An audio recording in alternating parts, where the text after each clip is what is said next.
విశాఖపట్నం జిల్లా ఉప్పాడ గ్రామంలో నాగల చెరువు ఆక్రమణలు వెంటనే అరికట్టాలని గ్రామస్తులు ఆందోళన చేపట్టారు. సర్వే నెంబర్ 5లో రియల్ ఎస్టేట్ వ్యాపారస్తులు చెరువును ఆక్రమించిన నిబంధనలకు విరుద్ధంగా కాంక్రీట్ గోడ నిర్మిస్తున్నారని ఆరోపించారు.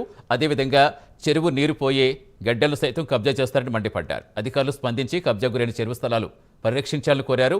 రెవెన్యూ, ఇరిగేషన్ అధికారులతో పాటుగా చెరువు సమీప రైతులు, గ్రామస్తుల సమక్షంలో జాయింట్ సర్వే నిర్వహించాలని గ్రామస్తులు డిమాండ్ చేశారు.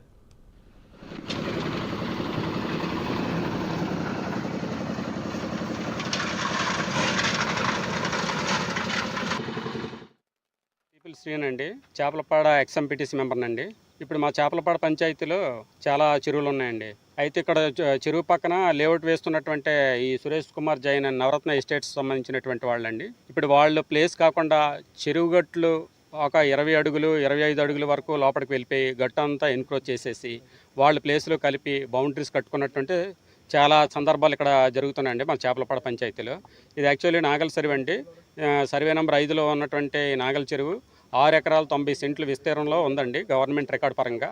ఇప్పుడు చూస్తే వీళ్ళ ఎంక్రోచ్మెంట్ అంతా పోను చాలా వరకు ఇంచుమించు ఒక 30 ఎకరం వరకు ఎంక్రోచ్ చేసినట్టు మేము ఆల్రెడీ ఐడెంటిఫై చేసిన దాంట్లో మాకు తెలిసిందండి. ఇప్పుడు ఆల్రెడీ ఈ చెరువే కాకుండా పండావని చెరువు కూడా ఆ చెరువు మీద వాళ్ళు వెళ్ళడానికి ఆ వెహికల్సే వెళ్ళడానికి, లారీలే వెళ్ళడానికి ఆల్రెడీ గ్రావెల్ కూడా వేసేసి రోడ్డు ఫార్మేషన్ అయింది సార్. ఇప్పుడు దీనికి ముందు ఎంఆర్ఓ గారికి దీని మీద కంప్లైంట్ ఇవ్వడం జరిగింది.